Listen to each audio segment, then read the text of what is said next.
ቢዝነስ ቫሉዌሽን ስንጠቀም ወይም ስንሰራ አንድ ድርጅት ይመጣና ለተለያዩ እንግዲህ በእኛ በቪዲዮ ኤክስፔሪየንስ እንኳን ላለፉት 10 ዓመታት ያው ፕራይቬት ሴክተሩ ጋር ብዙ እንሰራለን።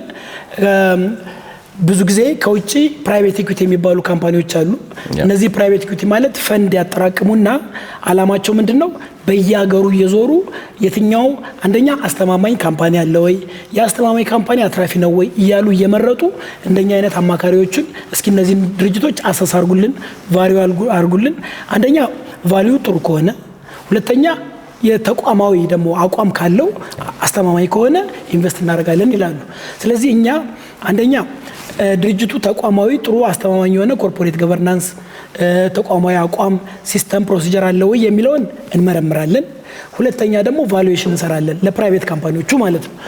እና በሁለቱ ጥሩ መጀመሪያ ጥሩ ተቋማዊ ነገር አለው ወይ ዲሊጀንስ ያንተን ካለ በኋላ ያንን የመጀመሪያውን ቴስት አለፈ ማለት ነው። አስተማማኝ ተቋማዊ ቅርጽ አለው፣ ሲስተም አለው፣ ፕሮሲጀር አለው።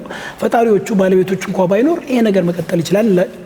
ያን አስተማማኝነት ከነገርናቸው ሁለተኛ ደግሞ ቫሉዌሽን እንሰራለን። ቢዝነስ ቫሉዌሽኑ ይሄን ያክል ነው ካልናቸው ሁለቱም ወገኖች ከተስማሙ እንግዲህ የመጽሐፍ ቅዱስ ቃል ወይም የቁርአን ቃል ላይሆን ይችላል እንደ አመላካች ነገር አመላካች ነጥብ ይሆናል።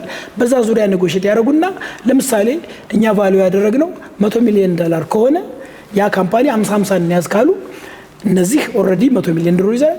እነዛ 100 ሚሊዮን ያስገቡና 50 ይዘው ይቀጥላሉ ማለት ነው። ያንን ለዛ ፓርትነርሺፕ መሰረቱ ግን ቫሉዌሽኑ ነው።